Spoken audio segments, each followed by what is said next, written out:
Yap, masih di episode spesial Hari Air Sedunia nih. Ngomongin air nggak lengkap kalau nggak ngomongin makhluk-makhluk yang hidup di dalamnya. Bukannya apa-apa guys, beberapa biota air laut maupun air tawar ternyata bisa jadi bioindikator alias tanda-tanda alam bagaimana kondisi kualitas air yang mereka tinggali. Misalnya nih, kerang hijau yang berfungsi sebagai filter air laut alami dari berbagai limbah air laut.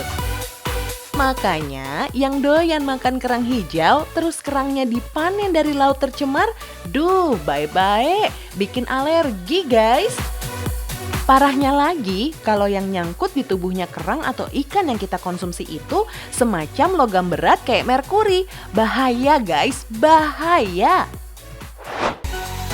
Makanya guys, yuk mulai mencintai alam kita. Jangan buang sampah sembarangan, jangan buang limbah sembarangan.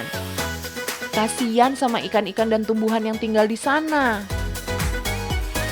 Ngomongin air dan ikan nih guys, tahu nggak sih bagi kalian yang doyan pelihara ikan, ternyata nggak semua ikan bisa ditempatkan dalam satu wadah loh. Bahkan dengan jenis ikan yang sama sekalipun. Contohnya nih, cana alias ikan gabus.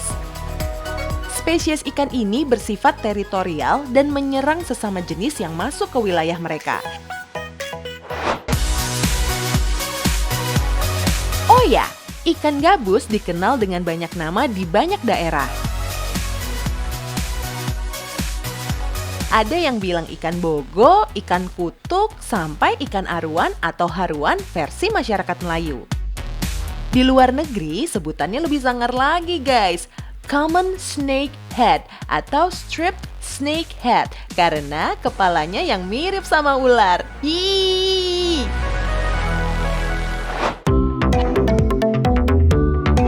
Guys, gabus termasuk predator air tawar.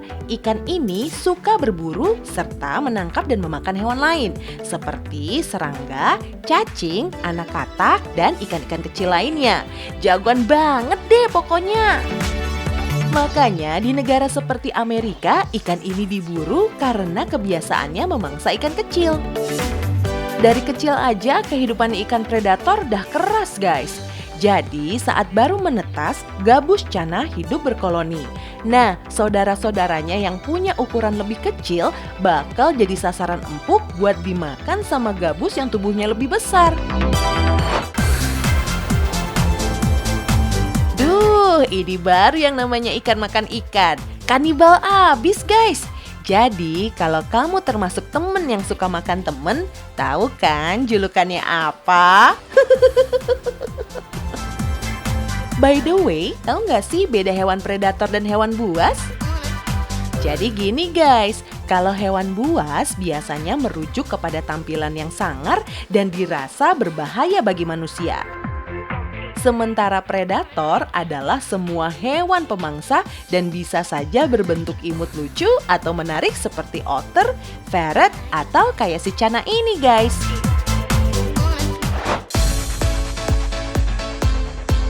Selain gabus lokal, ada juga nih guys ikan cana yang berasal dari luar negeri. Cana-cana ini biasanya dikoleksi dan dikembangbiakan lagi baik sekedar hobi maupun dibisnisin guys.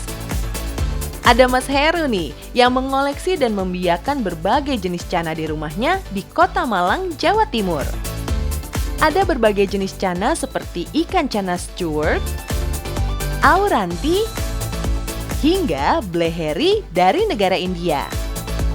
Ada pula cana red pulchra dan blue pulchra dari Vietnam, hingga asiatica dari Cina yang memiliki motif yang berbeda di mana warna serta bar atau garis motif di tubuhnya jauh lebih cerah jika dibanding ikan cana lokal. Selain itu, cana luar juga memiliki sirip punggung atau dorsal yang cukup tinggi serta titik hitam yang lebih terlihat.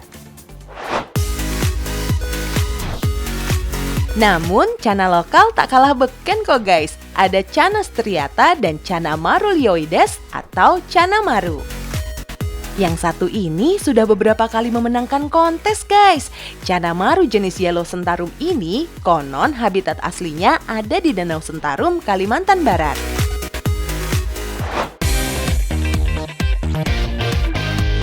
So, kira-kira kalau Cana Predator harus kayak gini lah kelakuannya.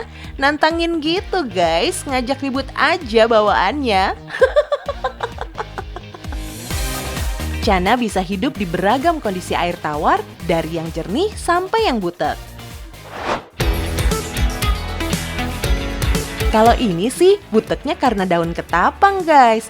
Karena daun ketapang bisa menurunkan pH air, memperbaiki pencernaan ikan, dan mencerahkan sisik dari si Cana kesayangan.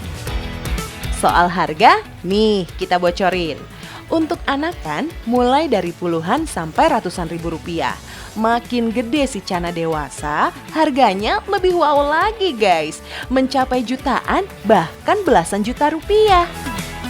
Fakta lainnya nih guys, si gabus alias Cana ini ternyata mampu bertahan hidup di perairan ekstrim sekalipun, seperti persawahan yang kering. Mereka juga mampu berjalan di darat untuk berpindah ke tempat yang lebih banyak airnya. Mantep deh nih ikan guys, jaminan mutu.